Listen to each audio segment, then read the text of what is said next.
മുറിവേറ്റ സിംഹത്തെ പിന്തുടരുക എന്നതാണ് ഭൂമിയിലെ ഏറ്റവും അപകടം പിടിച്ച ഗെയിം. നമുക്ക് അനുയോജ്യമായ സമയത്ത് തന്നെയാണ് മൃഗത്തെ മുറിവേൽപ്പിക്കാൻ കഴിയുന്നത്. അത് ശരി തന്നെ. എന്നാൽ മുറിവേറ്റ സിംഹത്തെ ഒരു കാട്ടിലേക്ക് പറഞ്ഞു വിടാൻ അവസരമുണ്ടാക്കുകയാണ് എങ്കിൽ ഇനി കൂടുതൽ നമ്മൾ ശ്രദ്ധിക്കേണ്ടതായിട്ടുണ്ട്. കാരണം കട്ടികൂടിയ ആ കാടുകളിൽ ഇനി അവൻ സുരക്ഷിതനായിരിക്കും. മാത്രമല്ല, ഇപ്പോഴത്തെ സാഹചര്യം അവന് മാത്രമാണ് അനുകൂലമായിട്ടുള്ളത്. അതിനാൽ ഇനിയുള്ള നിമിഷങ്ങൾ വളരെയധികം സൂക്ഷിക്കണം. ഒരു പക്ഷേ കുറ്റിച്ചെടികൾക്ക് മറവിൽ പതുങ്ങിയിരിക്കുന്നത് നമ്മുടെ മരണമായേക്കാം.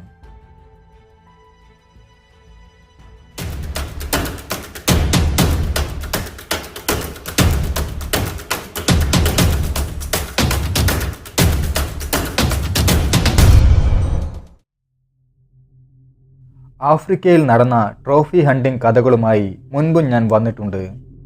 ബുക്ക് യുവർ ഹണ്ട് എന്ന വീഡിയോയിൽ നമുക്ക് എങ്ങനെ ആഫ്രിക്കൻ ട്രോഫി ഹണ്ടിങ്ങിൽ പങ്കെടുക്കാമെന്നും പറഞ്ഞിട്ടുണ്ട്. ഇന്നും ഞാൻ വന്നിരിക്കുന്നത് ഒരു ട്രോഫി ഹണ്ടിംഗ് സ്റ്റോറിയുമായാണ്. ജോൺ വൂട്ടർ, ഇദ്ദേഹം 2020 ആഫ്രിക്കയിൽ നടത്തിയ ട്രോഫി ഹണ്ടിംഗ് ഇൻസിഡൻ്റ് ആണ് ഇന്നത്തെ വീഡിയോയിൽ പറയാൻ പോകുന്നത്. അപ്പോൾ കഥയിലേക്ക് കടക്കാം. Welcome back to into the story. ഇവൻ എനിക്ക് വേണ്ട ആളല്ലല്ലോ, ഞാൻ മന്ത്രിച്ചു. അതിനുശേഷം ഞാൻ ലയണനെ നോക്കി. അവനത് മനസ്സിലായി. ശരി, അവൻ തലയനക്കി. എല്ലാം മൂടിക്കെട്ടി പതുക്കെ ഇവിടെ നിന്നും മടങ്ങുക, ലയണൽ പറഞ്ഞു. ഇടതൂർന്ന കുറ്റിക്കാടിൻ്റെ തണലിൽ പകൽച്ചൂട് അകറ്റിക്കൊണ്ട് കിടക്കുകയായിരുന്നു ഒരു വലിയ ബോട്സാന സിംഹവും 2 സിംഹികളും. ഞങ്ങൾ അവരെയായിരുന്നു നോക്കിയിരുന്നിരുന്നത്. ആൺസിംഹം വളരെ ചെറുപ്പമായിരുന്നു. അവൻ അത്ര വേഗം വെടിയുണ്ട സ്വീകരിക്കേണ്ട ആളല്ലായിരുന്നു. ഞങ്ങൾ സുരക്ഷിതമായ ഒരു ദൂരത്തേക്ക് പിൻവാങ്ങി. ഇപ്പോൾ ഞങ്ങൾ എടുത്ത ആ തീരുമാനത്തിൽ ഞങ്ങൾ ഖേദിക്കേണ്ടി വരില്ല എന്ന് ഞങ്ങൾ പ്രത്യാശിച്ചു. പ്രത്യേകിച്ചും ലയണൽ അദ്ദേഹം ഏറ്റവും വലിയ സിംഹവേട്ടക്കാരനായിരുന്നു. 4 മണിക്കൂറിലധികം ഞങ്ങൾ ട്രാക്ക് ചെയ്ത് കണ്ടെത്തിയ സിംഹത്തിൽ ലയണൽ അഭിപ്രായപ്പെട്ടു, ഈ വർഷം ഞാൻ കണ്ട ഒരേ ഒരു 10 അടിയൻ ഇവനാണ്. മൂക്കുമുതൽ വാലറ്റം വരെ നേർരേഖയിൽ 10 അടി നീളത്തിൽ ടേപ്പ് നീട്ടുന്ന ഏതൊരു ആഫ്രിക്കൻ സിംഹവും ഒരു രാക്ഷസനും റെക്കോർഡ് ബുക്കിനെ പറ്റിയ നല്ല പന്തയവുമാണ്. അവൻ വലുതായിരുന്നു, ലയണൽ പറഞ്ഞു. പക്ഷേ അവൻ്റെ മേനി മാത്രമല്ലേ വലിപ്പമുള്ളൂ, പ്രായം ചെറുതല്ലേ? ഞാൻ ചോദിച്ചു. അതേയല്ലോ, ഞാൻ അതിനെക്കുറിച്ച് ഒന്ന് പറഞ്ഞുവെന്നേ ഉള്ളൂ. നമുക്കുള്ളത് ഇവിടെ തന്നെ ഉണ്ടല്ലോ. ആ തീരുമാനത്തിൽ ഞങ്ങൾ ഖേദിച്ചില്ല. ഒരാഴ്ച കഴിഞ്ഞ് ഞങ്ങൾക്ക് മികച്ച ഒരു അവസരം തന്നെ കണ്ടെത്താൻ കഴിഞ്ഞു. 3 സിംഹികൾക്ക് അകമ്പടിയായി തേൻ നിറമുള്ള മേനിയുള്ള മനോഹരമായ മറ്റൊരു സിംഹത്തെ ഞങ്ങൾ കണ്ടെത്തി. അതിന് 10 അടി ഇല്ലായിരുന്നു, പക്ഷേ ആവശ്യത്തിന് വലുപ്പവും ഉണ്ടായിരുന്നു. ഒരു ഷോട്ടിനായി 3 ദിവസം കഠിനമായി പരിശ്രമിച്ചു. അവൻ അവൻ്റെ പെൺ സുഹൃത്തുക്കളുമായി വളരെയേറെ സ്നേഹത്തിലായിരുന്നു. ഇണചേരാനുള്ള ചൂടിലായിരുന്നു എന്ന് തന്നെ പറയാം. അല്ലാത്ത പക്ഷം ഞങ്ങളുടെ കുതന്ത്രങ്ങളുടെ സൂചന കിട്ടിയപ്പോഴും അവൻ തീർച്ചയായും ഒഗബാങ്കോൾ ഡെൽറ്റയുടെ പാദത്തിൽ നിന്ന് പുറത്തേക്ക് കടന്നു പോകുമായിരുന്നു. എന്നാൽ മണ്ണിനും പെണ്ണിനും വേണ്ടി അവൻ ഇവിടെ തന്നെ നിലയുറച്ചു. ഇത് അവൻ്റെ ഭൂമിയാണല്ലോ, നമ്മളല്ലേ ഇവിടുത്തെ അതിഥികൾ. എന്നാൽ അതിഥികൾ അവനുള്ള കെണി ഒരുക്കുന്ന തയ്യാറെടുപ്പിലായിരുന്നു. ഞങ്ങൾ അവനായി നല്ല കാട്ടുമൃഗത്തിൻ്റെ ഇറച്ചി നൽകി പരിചരിച്ചുവെങ്കിലും 2ാമത്തെ ദിവസം ആ മാംസത്തിൻ്റെ രുചി അവനെ മടുത്തതുകൊണ്ടോ എന്തോ അവനത് മതിയാക്കി. പിന്നീട് അവൻ പടിഞ്ഞാറോട്ട് പോയി ഒറ്റയ്ക്ക് ഒരു മാനിനെ അടിച്ചിട്ടു. എന്തു തന്നെയായാലും അവൻ അതിർത്തി വിട്ടു പോകാൻ പാടില്ലായിരുന്നു എന്ന് ഞങ്ങൾ ആഗ്രഹിച്ചതുപോലെ തന്നെ നടന്നു. വെളിച്ചം നഷ്ടപ്പെടുന്നതുവരെ ഞങ്ങൾ അവനെ മണിക്കൂറുകളോളം കാൽനടയായി നിരീക്ഷിച്ചു. അവൻ തൻ്റെ അതിർത്തികൾ നിരീക്ഷിക്കുവാൻ തുടങ്ങി. അവൻ അതിർത്തി കടന്നു പോയാലും പെണ്ണുങ്ങൾ ഇവിടെയുള്ളതിനാൽ തിരികെ എത്തുമെന്ന് ഉറപ്പായിരുന്നു. ഇരുട്ട് വ്യാപിച്ചു തുടങ്ങിയപ്പോൾ ഞങ്ങൾ തിരികെ ക്യാമ്പിലേക്ക് വന്നു. രാത്രിയോടെ ഞങ്ങൾ ഭക്ഷണം കഴിച്ചു. നാളെ തന്നെ ട്രോഫി നേടിയെടുക്കാൻ കഴിയുമെന്ന് ആത്മവിശ്വാസത്തോടെ ഞങ്ങൾ കാര്യങ്ങൾ ചർച്ച ചെയ്തു. പിന്നീട് ഞങ്ങൾ ഉറങ്ങുവാൻ കിടന്നു. പുലർച്ചെ ആയപ്പോൾ ഞങ്ങളുടെ സഫാരി ക്യാമ്പിലെ കൂടാരത്തിൽ എൻ്റെ കട്ടിലിൽ കിടന്നുകൊണ്ട് അവൻ തിരികെ വരുന്ന ശബ്ദം ഞാൻ കേട്ടു. കൂടെ ഉണ്ടായിരുന്നവർക്കും അത് മനസ്സിലാക്കാൻ സാധിച്ചു. പാളയത്തിൽ നിന്ന് 1/2 മൈൽ അകലെയല്ലാതെ ഇരുണ്ട സാവന്നകളിൽ സിംഹം ചാരിയിരിക്കുന്നതും പിറുപിറുക്കുന്നതും ശപിക്കുന്നതും അവൻ്റെ സ്ത്രീകളെ വിളിക്കുന്നതും എനിക്ക് കാണണമെന്നുണ്ടായിരുന്നു. എന്നാൽ മുമ്പുള്ള രാത്രിയിൽ ഞാൻ കുറച്ച് സമയമേ ഉറങ്ങിയിട്ടുണ്ടായിരുന്നുള്ളൂ. അതിനാൽ ആ മടി എന്നെ കട്ടിലിലേക്ക് വലിഞ്ഞു മുറുക്കി. എന്നാൽ പിറ്റേന്ന് ഞങ്ങൾ നേരത്തെ തന്നെ എഴുന്നേറ്റു. തുടർന്ന് ഞങ്ങൾ വാഹനത്തിൽ യാത്ര തുടങ്ങി. അവൻ്റെയും അവൻ്റെ സിംഹികളുടെയും പുത്തൻ ബഗ്ഗിൻ്റെ അടയാളങ്ങളും ഞങ്ങൾ കണ്ടെത്തി. തലേ ദിവസം രാത്രി അവയെല്ലാം അവൻ്റെ ഇൻകമിംഗ് ട്രാക്കിലൂടെ എവിടേക്കാണ് തിരികെ നടന്നത് എന്ന് ഞങ്ങൾ കണ്ടു. വാഹനത്തിൽ നിന്നിറങ്ങി ഞങ്ങൾ ഞങ്ങളുടെ റൈഫിളുകളുടെ മാഗസിനുകൾ 2 തവണ പരിശോധിച്ചു. തുടർന്ന് കുറച്ചധികം വെള്ളം കുടിച്ചു. മറ്റൊരു നീണ്ട ചൂടുള്ള ദിവസത്തിനായി തയ്യാറെടുക്കുകയായിരുന്നു. പക്ഷേ ഞങ്ങൾ പ്രതീക്ഷിച്ചതുപോലെ അത്ര ചൂട് ഇന്നില്ലായിരുന്നു. ഉച്ചയോടെ വറ്റിപ്പോയ ജലാശയത്തിൻ്റെ തണുത്ത നഗ്നമായ ഭൂമിയിൽ അലഞ്ഞു നടക്കുന്ന ഞങ്ങൾക്ക് ചൂടില്ലാത്തതിനാൽ ആശ്വാസം ഞങ്ങളെ പിടികൂടി. ഒരു കുന്നിൻ്റെ അടുത്തെത്തിയ ഞങ്ങൾക്ക് അതിൻ്റെ മറവിലായി സിംഹങ്ങൾ പൂർണ്ണമായും വിശ്രമിക്കുന്ന കാഴ്ചയാണ് സമ്മാനിച്ചത്. അതിൽ അവനുണ്ടായിരുന്നു. ഞാൻ എൻ്റെ .416 ഉയർത്തിയപ്പോൾ തലയ്ക്ക് മുകളിലുള്ള മരച്ചില്ലകളിൽ ഇളക്കം സംഭവിക്കുന്നത് ഞാൻ അറിഞ്ഞു. എൻ്റെ കണ്ണുകൾ മുകളിലേക്ക് ഉയർന്നു. മരങ്ങളിൽ അദൃശ്യരായി ഇരുന്നിരുന്ന ഒരു കൂട്ടം ബബൂൺസ് ഉന്മാദാവസ്ഥയിലായി. അവർ പ്രത്യക്ഷപ്പെട്ടു. നിലവിളിച്ചും കൂവിയും അവർ ചാടി മറിയുവാൻ തുടങ്ങി. ഈ ചലനങ്ങളും ഒച്ചപ്പാടും ഒറ്റ സെക്കൻഡ് കൊണ്ട് തന്നെ ദൂരേക്കെത്തി. പിന്നെ ഒന്നും നോക്കിയില്ല. സിംഹങ്ങൾ പെട്ടെന്ന് തന്നെ ചാടി എഴുന്നേറ്റ് അവിടെ നിന്നും പാഞ്ഞു. നാശം, ആകെ കുഴപ്പമായല്ലോ. എൻ്റെ നോട്ടം 60 യാർഡിൽ ഓടിക്കൊണ്ടിരിക്കുന്ന ആൺ സിംഹത്തിൻ്റെ പിൻഭാഗത്തിലേക്ക് പതിഞ്ഞു. ഉടനെ തന്നെ കാതുകളിൽ ഒരു കമാൻഡ് വന്നു. അത് ലയണലിൻ്റേതായിരുന്നു. അവൻ പറഞ്ഞു, ഷൂട്ട്, വെടിവെക്കൂ. അതൊരു തെറ്റായിരുന്നു. വിവേകമുള്ള ഒരു വേട്ടക്കാരൻ ഈ നിമിഷത്തിൽ ഒരിക്കലും മുറിവുകളില്ലാത്ത അപകടകരമായ ഒരു മൃഗത്തിന് നേരെ വെടിയുതിർക്കില്ല. എനിക്ക് അതറിയാമായിരുന്നു. പക്ഷേ എൻ്റെ രക്തസമ്മർദ്ദം ഉയർന്നു. ലയണലിനും അതറിയാമായിരുന്നു. പക്ഷേ ഞാൻ സഫാരിയിൽ നന്നായി ഷൂട്ട് ചെയ്യുന്ന ആളായിരുന്നു. ഓടിക്കൊണ്ടിരിക്കുന്നവയെ വെടിവെച്ച് വീഴ്ത്തിയിട്ടുമുണ്ട്. എന്നാൽ ഞങ്ങൾ ഈ സിംഹത്തിൽ വളരെയധികം പണം നിക്ഷേപം നടത്തിയതിനാൽ അദ്ദേഹം വ്യക്തമായ റിസ്ക് എടുത്ത് പറഞ്ഞതായിരുന്നു. എന്നിരുന്നാലും അന്തിമ ഉത്തരവാദിത്വം ട്രിഗർ വലിക്കുന്ന മനുഷ്യനിലാണ്. അത് ഞാനായിരുന്നു. ആത്മവിശ്വാസത്തോടു കൂടി ഞാൻ ട്രിഗർ വലിച്ചു. ഒരു ഞരക്കവും ചുമയുള്ള ഗർജനവും മാത്രമായാണ് സിംഹം ഷോട്ടിനോട് പ്രതികരിച്ചത്. വെടിയേറ്റു. എന്നാൽ അവൻ അവിടെ നിന്നും ഓടി. കാതടുപ്പിക്കുന്ന ശബ്ദം കേട്ടതോടുകൂടി സിംഹങ്ങളിൽ ഒന്ന്, അത് അവൻ്റെ കാമുകിയായിരുന്നു. അവൾ പെട്ടെന്ന് റൈഫിളിൻ്റെ ശബ്ദം വന്നിടത്തേക്ക് തിരിഞ്ഞ് ചാർജ് ചെയ്തു വന്നു നിന്നു. പിന്നീട് അവൾ ക്രൂരമായി ഗർജിച്ചു. ഞങ്ങൾ ട്രിഗറുകൾ പകുതി വലിച്ചു.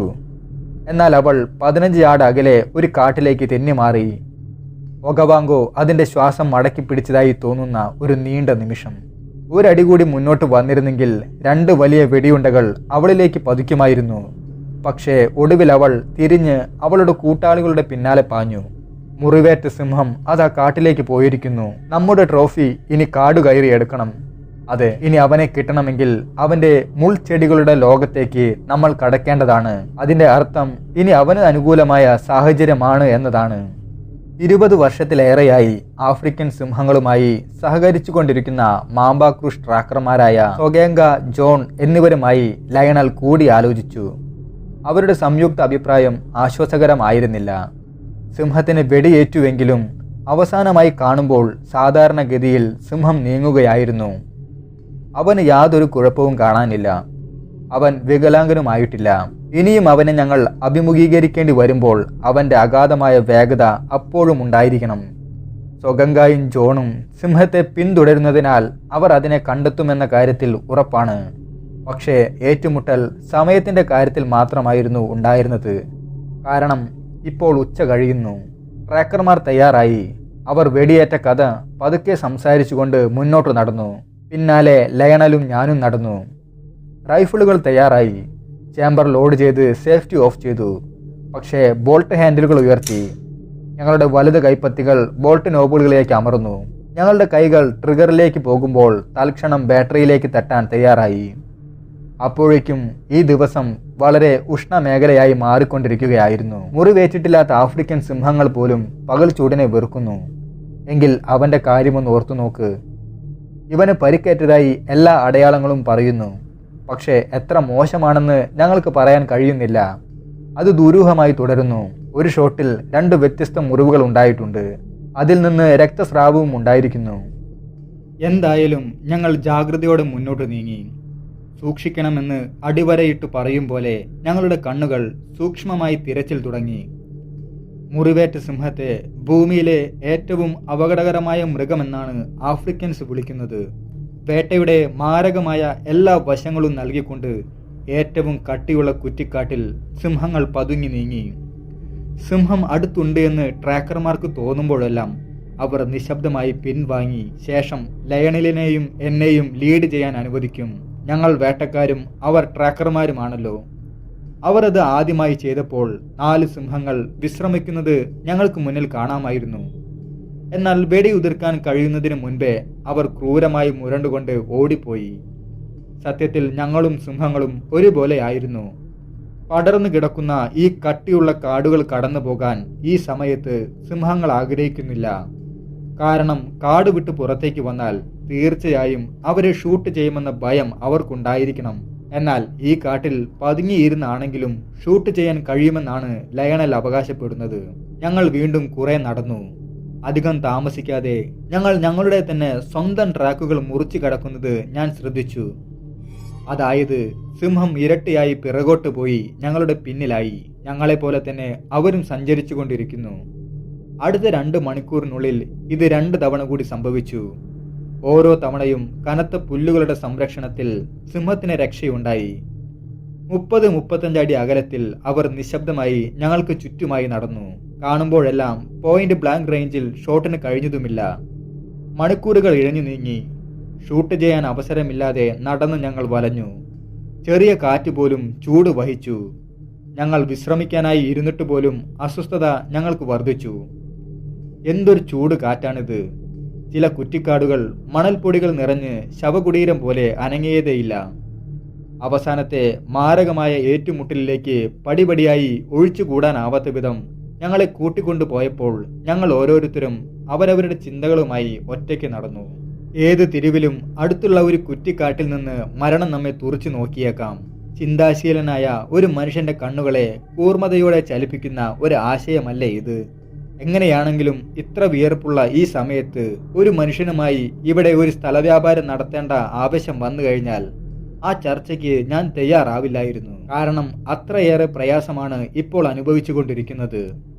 ജോലി പൂർത്തിയാക്കാനുള്ള പരസ്പര പ്രതിബദ്ധതയും ആദ്യത്തെ എൻ്റെ തിടക്കത്തിലുള്ള തെറ്റ് തിരുത്താൻ ഞങ്ങളെ മുന്നോട്ട് നയിച്ചു.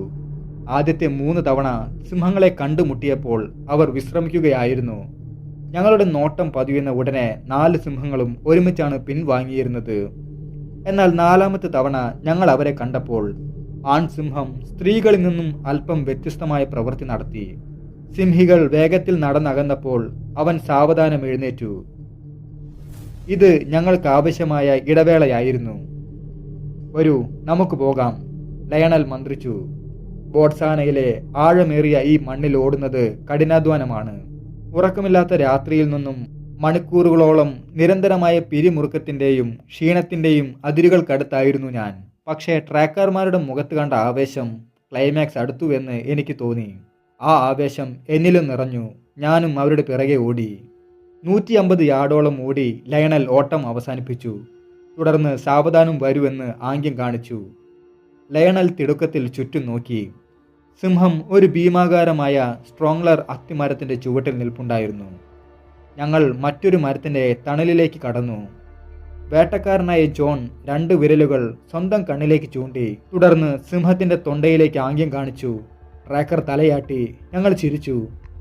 അവൻ്റെ നെഞ്ചിൽ ആഴത്തിൽ എവിടെ നിന്നോ അസ്വാഭാവികമായ ഞരക്കമുള്ള വിളികളുടെ ഒരു അസാമാന്യമായ ഒരു പരമ്പര തന്നെ പുറപ്പെടുവിക്കുന്നു. സിംഹം പല വിധത്തിൽ ശബ്ദമുണ്ടാക്കുന്നു. എന്നാൽ അത് അത്ര ഉച്ചത്തിലായിരുന്നില്ല. അപ്പോഴാണ് ഞാൻ എൻ്റെ കുട്ടിക്കാലത്തേക്ക് പോയത്. ഞാനൊരു കൊച്ചുകുട്ടി ആയിരുന്നപ്പോൾ ഹൂസ്റ്റൺ മൃഗശാലയിലെ വലിയ പൂച്ചകളുടെ കൂട്ടിൽ നിന്നും ഞാൻ കേട്ട സിംഹങ്ങളുടെ തികഞ്ഞ അനുകരണം. പെട്ടെന്ന് ഒരു ഗർജനത്തോടെ സിംഹം കുറ്റിക്കാട്ടിലേക്ക് മറഞ്ഞു. ഞങ്ങൾ നിശബ്ദരായി കാത്തിരുന്നു. ഇനി എന്ത്?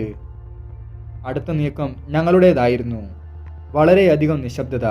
ചുറ്റുപാടുമുള്ള ചൂട് കുറഞ്ഞുകൊണ്ടിരിക്കുന്നു. കാറ്റിൻ്റെ ചൂളം വിളി ഇല്ലാതായിരിക്കുന്നു. ഞങ്ങൾ 4 പേരും വി ആകൃതിയിൽ നിന്നു. ലയണൽ എന്നോട് മുന്നോട്ട് വരുവാൻ പറഞ്ഞു. ഞാൻ പതിയെ മുന്നിലേക്കെത്തി. ലയണൽ എനിക്കരികിലേക്ക് വരാൻ ഒരുങ്ങവേ ഒരു പർട്രിജ് പക്ഷി നിശബ്ദതയെ ഭഞ്ജിച്ചു.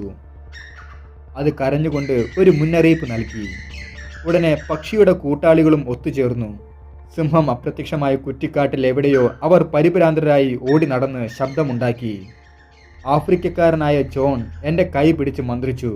അവൻ പറഞ്ഞു, ഹീസ് കമ്മിങ്, അവൻ വരുന്നു. ജോൺ ഏതെങ്കിലും തരത്തിൽ ഇംഗ്ലീഷ് സംസാരിക്കുമെന്നോ ഇംഗ്ലീഷ് മനസ്സിലാക്കുമെന്നോ എനിക്കറിയില്ലായിരുന്നു.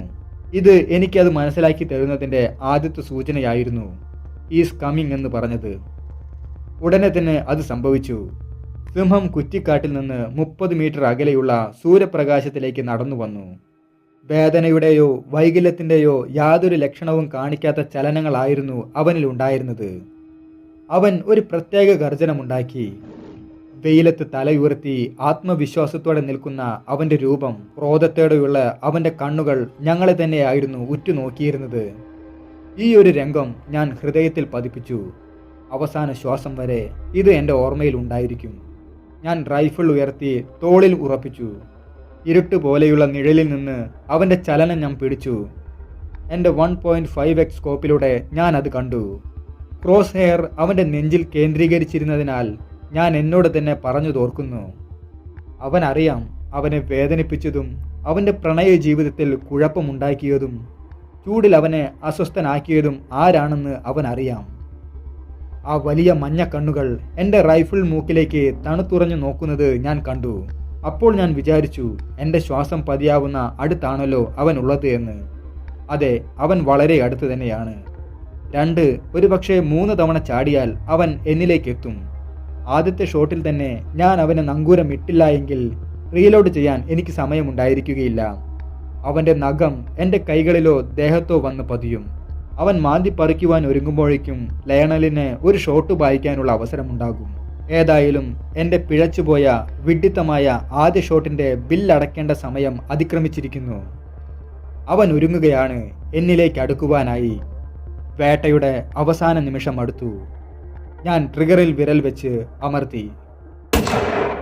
വലിയ മുഴക്കത്തോടെ റൈഫിൾ മുഴങ്ങിയപ്പോൾ അതിനേക്കാൾ ഉച്ചത്തിൽ ശബ്ദമുണ്ടാക്കാനായി സിംഹം അലറി. ആക്രമത്തിൻ്റെയും ശബ്ദത്തിൻ്റെയും മഞ്ഞ പന്തായി മാറി അവൻ അതിനെ റിയാക്ട് ചെയ്തു. നരകത്തിലെ എല്ലാ പിശാചുകളെയും പോലെ അലറി വിളിച്ചുകൊണ്ട് അവൻ എൻ്റെ തലയേക്കാൾ ഉയരത്തിൽ നേരെ മുകളിലേക്ക് വലിയൊരു കുതിച്ചുചാട്ടം തന്നെ നടത്തി. ലയണലിൻ്റെ .458 ഗർജിച്ചു.